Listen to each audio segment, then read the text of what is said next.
안녕하세요. 별그림입니다. 이번 영상에서는 LTV, DTI 대출 한도에 대해서 알아보겠습니다.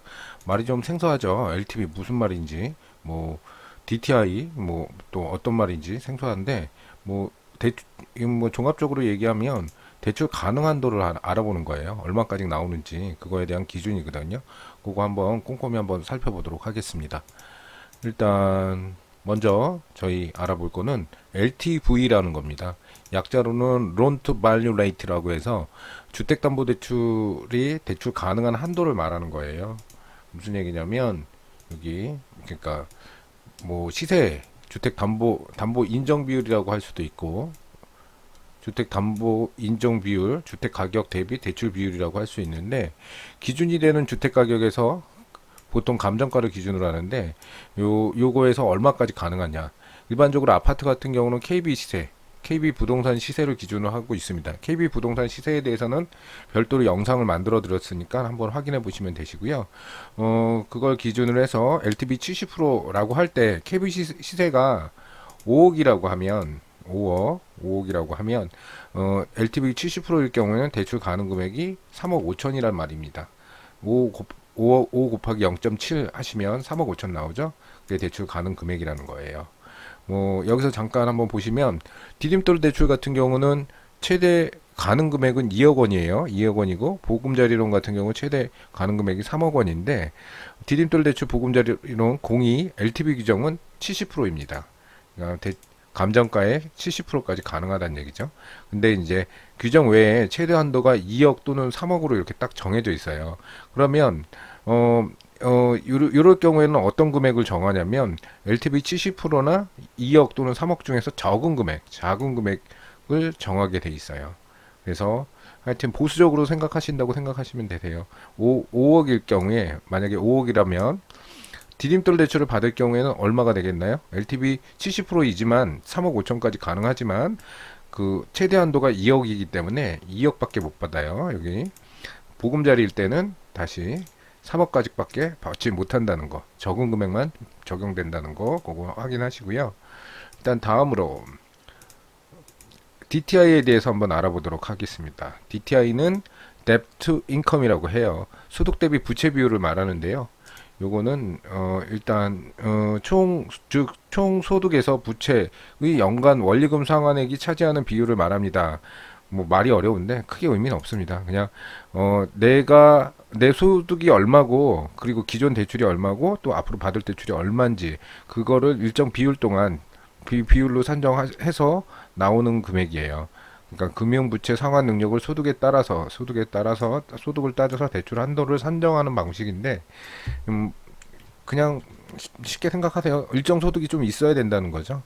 대출 상환액이 소득의 일정 비율을 넘지 않도록 제한하기 위한 실시된 제도입니다. 실시된 제도이고 급여 소득자는 소득 증빙이 쉬워요. 원천징수 영수증, 작년도, 전년도, 이개년도 쓰거든요. 2019년도니까 2018년도, 17년도 소득 원천징수 영수증 나온 금액을 보시면 되세요. 그런데 개인 사업자 같은 경우는 실제 소득에 비해서 소득 신고 금액이 작아요. 작은 경우가 많아서 소득 증빙이 어려운 경우가 많습니다.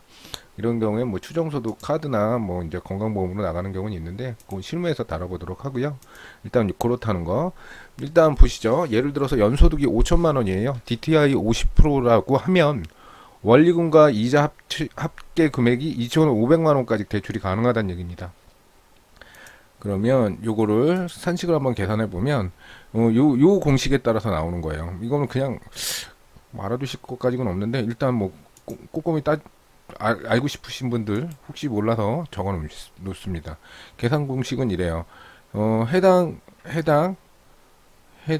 대출의 연간 원리금을 원리금 금액, 금리 나오니까 이제 원리금 상환 금액 알겠죠? 그리고 이제 그 기타 부채의 연간 이자 상환액을 더해서 그걸 연소득으로 나누는 거예요. 연소득으로 나누면 이제 DTI가 나오죠. 그게 50%. 소득의 50% 안에 들어와야 된다는 거죠. 위의 경우에는 5천만 원일 경우에 원리금이 매월 100만 원이라고 치고 기타 부채 이자액이 연 800만 원이라고 하면 위와 같은 산식으로 해서 DTI는 20%가 적용이 되는 거죠. 요거는 크게 의미는 없습니다. 하여튼 이런 게 있구나라고만 생각하시면 되실 것 같고요.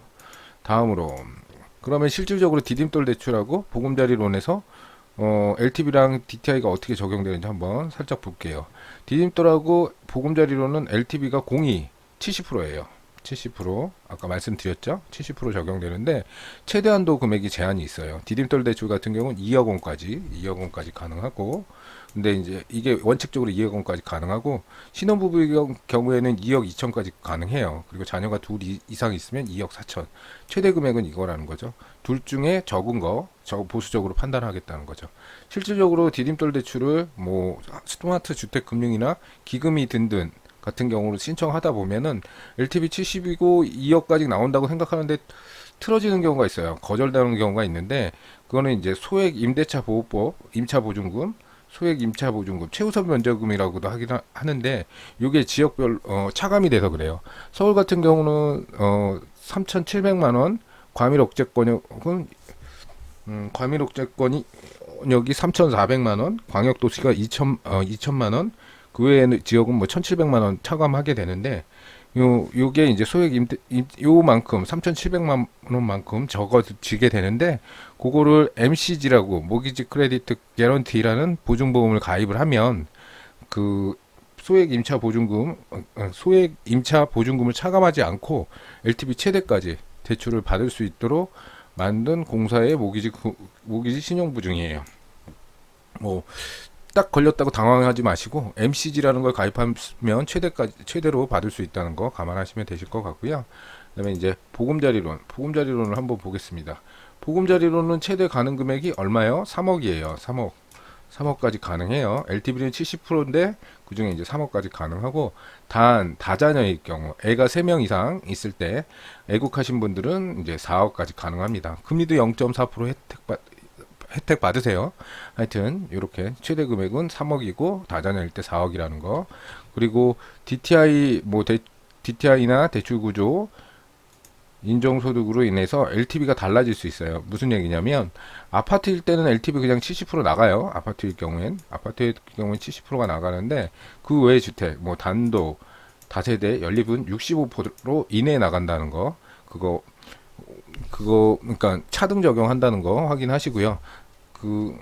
그리고 소재 지역이 조정 지역에 해당하는 경우 LTV랑 DTI가 10% 차감된다는 거, 요거 확인하시면 되시는데, 단 실소유자 요건에 부합되는 경우, 실소유자 요건에 해당하는 경우, 그러니까 첫 번째 구입용도이고 부부 합산 소득이 7천만 원 이하이고 담보주택 평가 금액이 5억 원 이하일 때는 그 조정 지역이라도 70%까지 적용할 수 있다는 거, 그거 확인하시면 되시고요. 그 외에 등급이 안 좋으시면 주택금융공사에서도 리스크가 있다고 판단해서 한도를 LTV 70%가 아닌 60%를 적용할 수 있어요. 요거는 뭐 어쩔 수 없죠.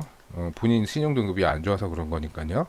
그리고 그 외에 인정소득을 활용하는 경우, 인정소득이라는 거는 아까 소득 DTI 계산할 때 개인사업, 근로소득자는 원천징수 영수증 나와서 어렵지는 않다고 했는데, 개인사업을 하거나 프리랜서나 이런 분들은 소득증빙이 좀 안 되시는 경우가 종종 있어요.